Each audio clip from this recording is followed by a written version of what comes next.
नमस्कार दोस्तों, बहुत बहुत स्वागत है आपके अपने YouTube channel physical education with Anil में। मैं आपका अपना अनिल चौधरी लेके आया नई वीडियो। दोस्तों आज हम बहुत ही ज़्यादा इंपॉर्टेंट टॉपिक पे डिस्कशन करने जा रहे हैं, जो कि है हमारा डोपिंग। और डोपिंग के मोस्ट 25 क्वेश्चंस को आज हम एनालाइज करेंगे। ठीक है दोस्तों, क्योंकि हमारे कुछ ही दिन मतलब कि एक हफ्ते पहले हमारे पेड ग्रुप में हमने ये डोपिंग टॉपिक के ऊपर हमने MCQ टेस्ट लिया था और उसकी PDF भी स्टूडेंट्स को मिल चुकी है जो उस ग्रुप में है। ठीक है दोस्तों, तो आज आपके सामने हम लोग इस PDF में दिखाने आए हैं कि हम लोग कैसे क्या करते हैं, और आपके सामने एक पूरा टॉपिक हम लोग क्लियर करके जाएंगे। तो अगर आप भी DSSS, KVS, NVS, UPTGT, Uttarakhand LT इनमें से किसी भी एग्ज़ाम की अगर आप प्रिपरेशन कर रहे हैं और टॉपिक वाइज MCQ करना चाहते हैं, जैसे वॉलीबॉल की बात करें तो वॉलीबॉल में 30 क्वेश्चन, बास्केटबॉल में अगर 60 बनते हैं तो 60 क्वेश्चन, डोपिंग में आपके सामने 30 क्वेश्चन है। मे बी एक दो पार्ट अभी डोपिंग के और हुए हैं ग्रुप में, अभी एक पार्ट हुआ है। तो आप भी हमारे साथ ग्रुप में बहुत अच्छी तैयारी कर सकते हैं। ठीक है दोस्तों, अगर आप तैयारी करना चाहते हैं तो दिए हुए गए नंबर पे हमें संपर्क कर सकते हैं व्हाट्सएप करके। ठीक है दोस्तों, वहाँ पे हम आपको डिटेल्स बता देंगे। तो पहला क्वेश्चन क्या कह रहा है दोस्तों, किस वर्ष अंतर्राष्ट्रीय ओलंपिक समिति ने प्रदर्शन बढ़ाने वाली दवाओं के उपयोग पर प्रतिबंध लगा दिया? In what year did the International Olympic Committee ban the use of performance enhancing drug? तो ये क्वेश्चन इतना इजी नहीं है, इस वजह से इम्पोर्टेंट है। सब लोग इसका आंसर बताएंगे ए, जबकि ये बिल्कुल गलत आंसर है। यहाँ पे प्रतिबंध लगाने की बात करिए, बैन करने की बात करिए है, इसी वजह से यहाँ पे आंसर जो रहेगा बी एकदम करेक्ट रहेगा यहाँ पे 1967। ठीक है दोस्तों, मोस्ट इंपॉर्टेंट, बैन और प्रतिबंध कब लगाया था? तो 1967 में लगाया था। चलते हैं नीचे, और पहले ही बता दूं इस वीडियो में आपका जो आसान क्वेश्चन है, स्टार्टिंग में थोड़े 5-10 क्वेश्चन आसान है, लेकिन बाद के जो आपके 15 क्वेश्चन है वो काफ़ी टेक्निकल हैं। तो आप अपना स्कोर ज़रूर बताइएगा कमेंट बॉक्स में, हमें भी अच्छा लगेगा कि आपको ये टॉपिक कितना क्लियर है, हमें भी पता चले। सेकंड क्वेश्चन, वाडा का पूर्ण रूप क्या है? What is the full form of वाडा? तो वाडा का सी ऑप्शन करेक्ट रहेगा, वर्ल्ड एंटी डोपिंग एजेंसी, वाडा। ठीक है दोस्तों, चलते हैं नीचे। वाडा कब बनाया गया था? When was Wada created? तो कब बना था? 1999 में बना था। याद रखें, बहुत ही ज़्यादा इंपॉर्टेंट है, क्वेश्चन बहुत बार आया है DSSS में। नीचे चलते हैं फोर्थ क्वेश्चन पे, वाडा के वर्तमान अध्यक्ष कौन है? Who is the current president of वाडा? तो कौन है दोस्तों?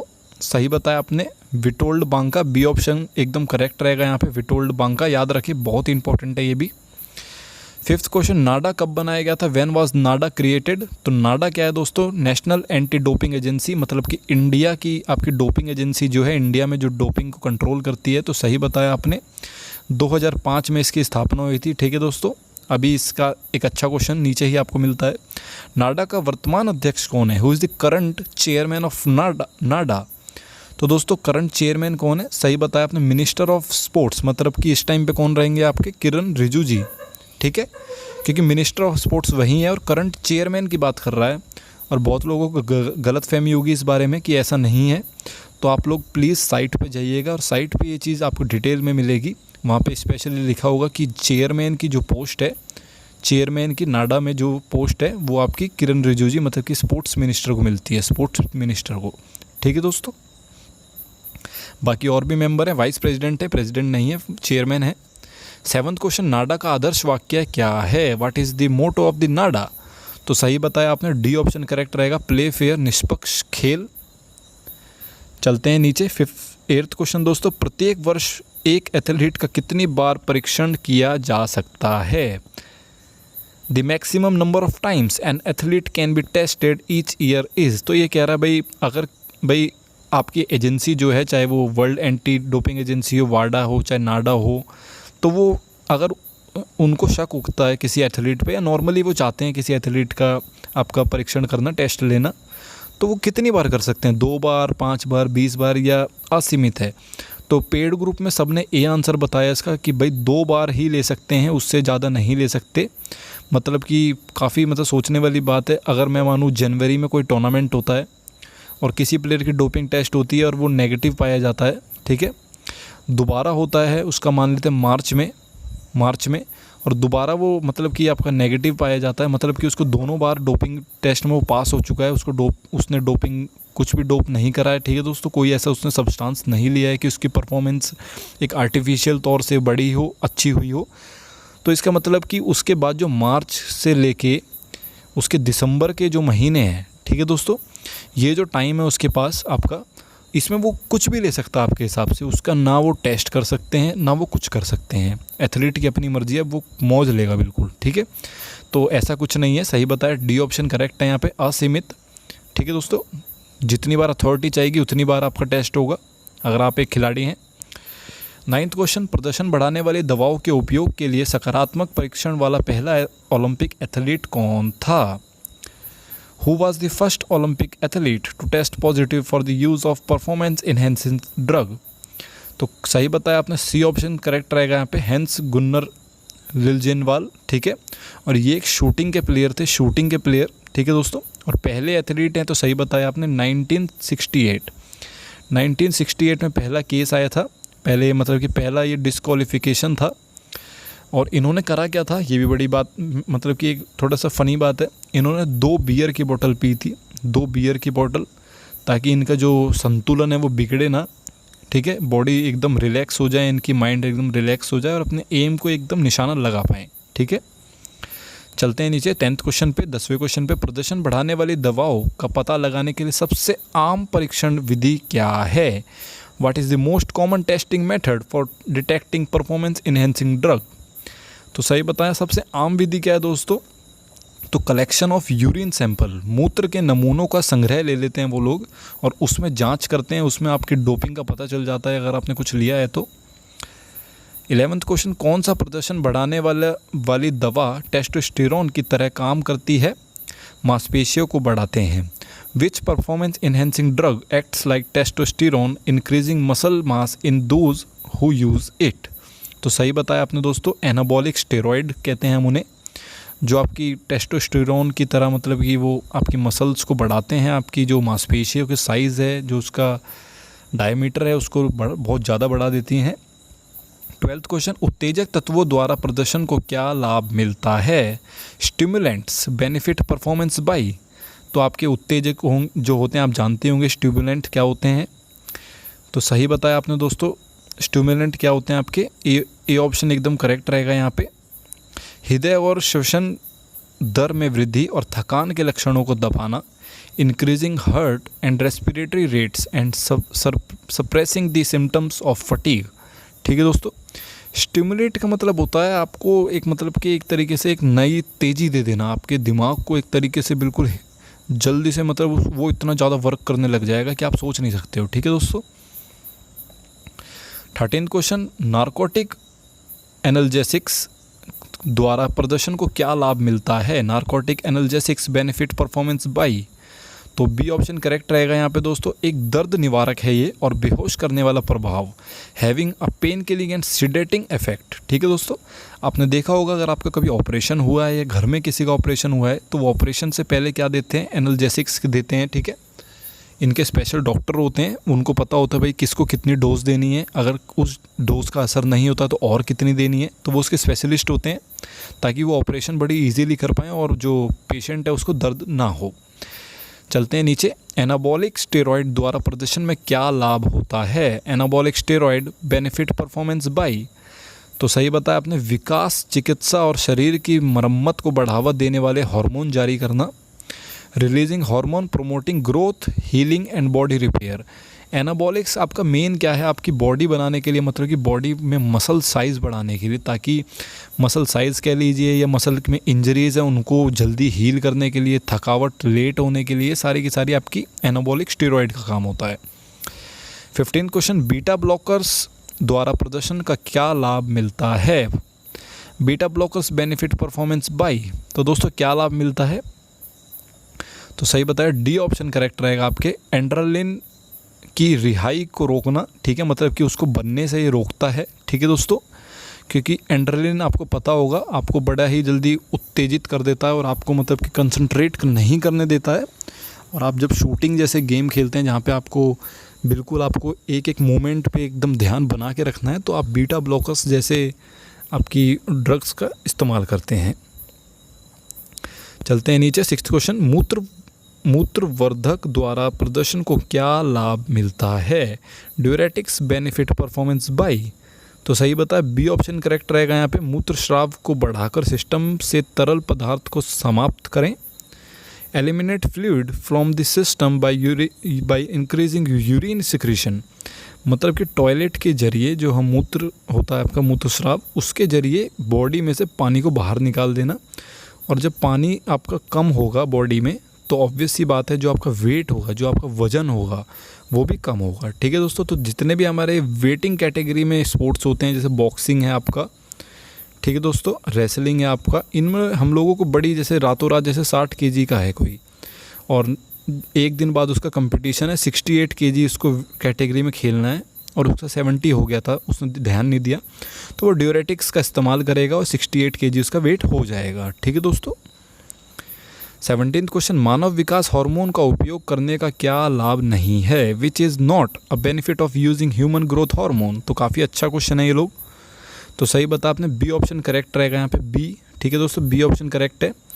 आपकी ऑक्सीजन कैपेसिटी और एरोबिक कैपेसिटी पे आपका ह्यूमन ग्रोथ हार्मोन का कोई असर नहीं पड़ता है। ठीक है, क्योंकि पहला ऑप्शन जो है मसल मास को स्ट्रेंथ, मतलब कि मांसपेशियों और मांसपेशियों में ताकत बढ़ जाए। तीसरा जो है बड़ा हुआ वसा चयापचय, ठीक है, मेटाबॉलिज्म बढ़ जाए, पचने लग जाए अच्छे से फैट जो है। और आप क्या इंक्रीज्ड स्पीड ऑफ रिकवरी, मतलब कि आप जल्दी से रिकवर करने लग जाएं जो भी आपको इंजरी हुई है। या नॉर्मली हम लोग जब एक्सरसाइज करते हैं तो एक्सरसाइज के बाद फटीग आता है, तो उस फटीग से जल्दी से आप लोग ठीक हो और दोबारा एक्सरसाइज करें, दोबारा फटीग हो, ताकि आपकी बॉडी बन जाए अच्छी। तो उसमें ह्यूमन ग्रोथ हार्मोन हेल्प करता है। 18th क्वेश्चन, EPO है, EPO इज़, तो क्या है दोस्तों EPO? देखिए आप एक बार ऑप्शन, तो सही बता आपने, ये ऑप्शन एकदम करेक्ट रहेगा। एक हार्मोन जिसे व्यापक रूप से धीरज एथलीटों द्वारा उपयोग किया जाता है, a hormone and widely used by endurance athletes. तो इनके EPO के बारे में बता रखा हूँ मैं आपको पहले कई वीडियोज़ में।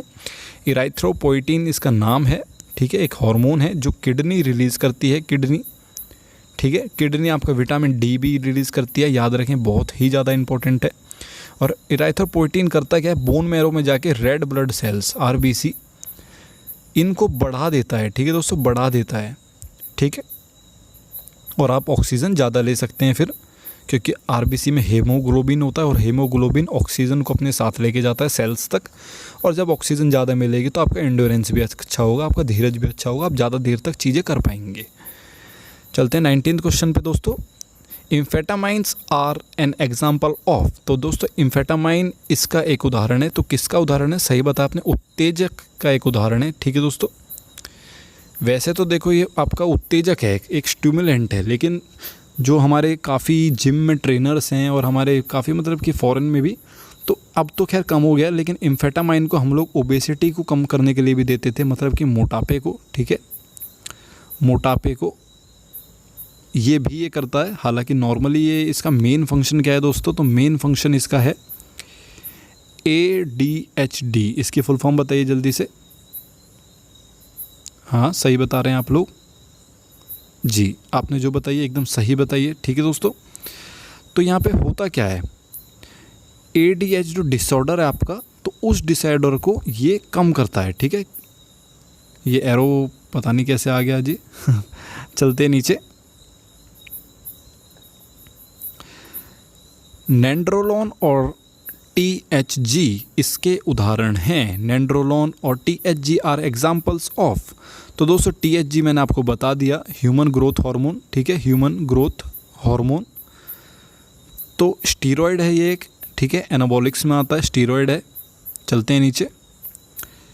21st क्वेश्चन, शरीर से पहले निकाले गए रक्त को इंजेक्शन से दोबारा डालने को जाना जाता है। Injecting blood that has previously been removed from the body is known as, तो सही बताया आपने, ब्लड डोपिंग कहा जाता है।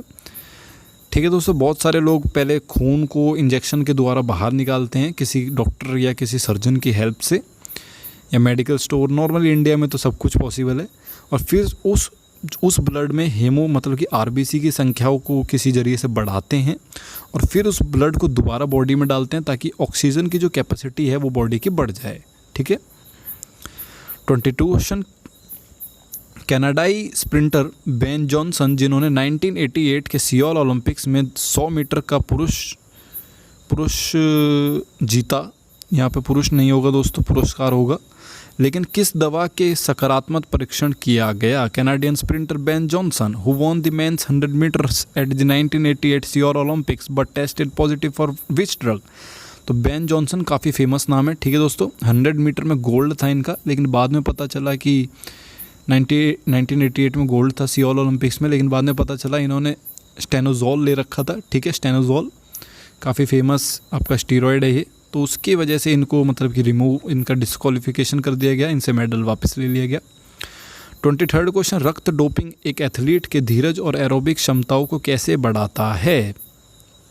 How does blood doping boost N athletes endurance और एरोबिक एबिलिटीज़? तो सही बताया दोस्तों, सी ऑप्शन करेक्ट रहेगा यहाँ पे।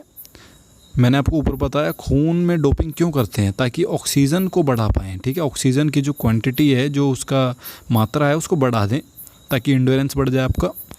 24th क्वेश्चन, एनाबॉलिक स्टेरॉयड के उपयोग के खतरे या दुष्प्रभाव क्या है?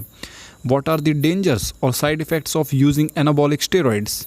तो एनाबॉलिक सबसे ज़्यादा जिम वाले यूज़ करते हैं, ठीक है दोस्तों। तो इसका आपका खतरे क्या है, इसके दुष्प्रभाव क्या है, इसका साइड इफ़ेक्ट क्या है? तो सही बताए, ए ऑप्शन करेक्ट रहेगा। लीवर को क्षति पहुंचाता है, मतलब कि लीवर को डैमेज करता है, मुहासे होने लग जाते हैं बॉडी पे, छोटे छोटे दाने होने लग जाएंगे, एक्ने होने लग जाएगा, चिड़चिड़ापन होने लग जाएगा, आप में गुस्सा आने ज़्यादा लग जाएगा, ठीक है दोस्तों। आक्रामकता ज़्यादा हो जाएगी आप में, एग्रेशन ज़्यादा हो जाएगा, ठीक है। 25th क्वेश्चन, आज का लास्ट क्वेश्चन, देखते हैं ये भी कौन सही बताता है, और अपना स्कोर आपको ज़रूर बताना है। अगर लास्ट तक आप वीडियो देख रहे हैं तो स्कोर कमेंट बॉक्स में ज़रूर बताना है। ओलंपिक शपथ में पहली बार डोपिंग को कब शामिल किया गया? When did Olympic oath included the doping in it first time? तो दोस्तों बहुत ही ज़्यादा इंपॉर्टेंट क्वेश्चन है, सही बताया 2000 में सिडनी ओलंपिक्स में, ठीक है। सिडनी ओलंपिक्स में पहली बार डोपिंग को ओथ में इंक्लूड करा गया था, ठीक है।